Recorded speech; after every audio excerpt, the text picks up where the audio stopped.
ایک واقعہ ہم نے سنا نا کہ ایک بڑے مولانا کے بیٹے نے دماغی بیماری میں آ کر فلانا کام کر دیا پڑوسی ملک کے. ہاں یہ بڑے مولانا تھے, ان کے بیٹے تھے تو میڈیا میں آ گیا. آپ یقین جانیے یہ کہانیاں ہزاروں گھروں کی ہے کہ ڈپریشن کے مریض آپ کو اکثر گھروں میں آج مل جائیں گے. ڈپریشن کا بیماری نوجوانوں میں آج دن بدن بڑھتی چلی جا رہی ہے.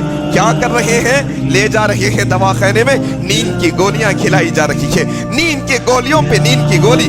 آج ایک کھلائے سے کنٹرول ہو گیا, ایک مہینے کے بعد ایک بس نہیں ہوئی, اب 2 کھلانے لگے, اب 3 کھلانے لگے, نہیں کنٹرول نہیں ہو رہا, اس کا ڈپریشن اور بڑھ رہا. ہاں بھائی اس کو کیا کرو, انجیکشن دے کے 3-4 دن کے واسطے سلا دو, سکون میں ہو جاتا. نشے کی گولیاں, نیند کی گولیاں کھلا کھلا کر انسان سمجھتا ہے کہ اس میں اس کو شفا ہے. آؤ سنو لوگو, تم اگر ڈپریشن کا شکار ہو, تم اگر مجنونیت کا شکار ہو, تمہارا بھائی, تمہاری بہن, تمہارا رشتہ دار, تمہارا دوست کوئی دماغی بیماری میں مبتلا ہے کہ اسے کچھ سمجھ میں نہیں آتا, پاگل پن کے اس کو دورے پڑتے ہیں. آؤ نبی کے صحابہ کہتے ہیں کہ ہم ایک راستے سے گزر رہے ہیں کہ ہم میں سے ایک قبیلے میں سے ایک آدمی آ کر کہنے لگا, لوگوں ہمارے یہاں ایک شخص ہے, ہم جانتے ہیں تم محمد رسول اللہ کی طرف سے آئے ہو, تم محمد رسول اللہ کے صحابہ ہو, تم ان کے ساتھی ہو. ہمارے پاس ایک نوجوان ہے جو زنجیروں میں جکڑا ہوا ہے, جو زنجیروں میں جکڑا ہوا ہے, جو مجنون ہے, پاگل پن کے دورے پڑتے ہیں, اس کو کیا کوئی علاج تمہارے پاس ہے؟ کہا ہاں ہمارے پاس ہے.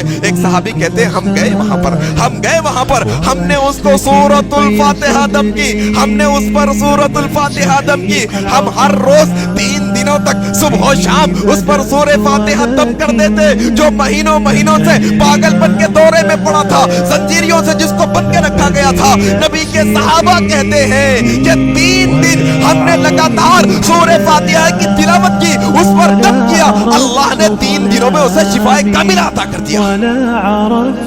کیا تعجب کی بات ہے. نہیں بھائی, نیند کی گولیاں کھلا رہے, بندے کو سلاتے چلے جا رہے. اچھا کتنے دن آپ دیکھو ذرا ایک دفعہ, یہ جو ڈپریشن کے مریض ہوتے ہیں یہ سائیکیٹرسٹ کے پاس لے کے جاتے یا پھر نیورولوجسٹ کے پاس, کیا بولتے دماغی ڈاکٹر کے پاس لے جاتے, پھر اس کو نیند کی گولیاں 1-2 دن نہیں, 1-2 دن کی بات نہیں کر رہا ہوں, 10-10 سال, 20-20 سال نیند کے گولیوں پہ گولیاں. اب تو ایسا کہ وہ نشے کا عادی ہو گیا, جب تک وہ نشے کی گولی کہوں گا میں, اور کیا, عام آدمی کو کھلا دے تو اس کو نشہ آ جائے, نیند کی گولی کھائے بغیر اس کو نیند نہیں آتی. سورہ فاتحہ شفا نہیں ہے ہمارے واسطے؟ کیا سورہ فاتحہ میں اللہ نے شفا نہیں رکھی ہمارے واسطے؟ کیا ہم یہ قرآن مجید کے ذریعے سے شفا حاصل نہ کریں؟ ابن القیم رحمہ اللہ ہاں طب کے اندر بہت ماہر تھے. حافظ ابن القیم, انہوں نے طب کی کتاب لکھی نا, ان کے بارے میں آتا ہے کہ وہ ایک دفعہ حج اور عمرے کے لیے سے نکلے سفر پر. کہتے ہیں ابن القیم رحمہ اللہ, میں پہنچا مکہ, جیسے ہی پہنچا اچانک مجھے کئی بیماریوں نے پکڑا. اللہ اکبر, کئی بیماریوں. پھر میں نے علاج تلاش کیا, کوئی خاصا علاج نہ ملا. پھر میں نے سورۃ الفاتحہ کی تلاوت شروع کر دی,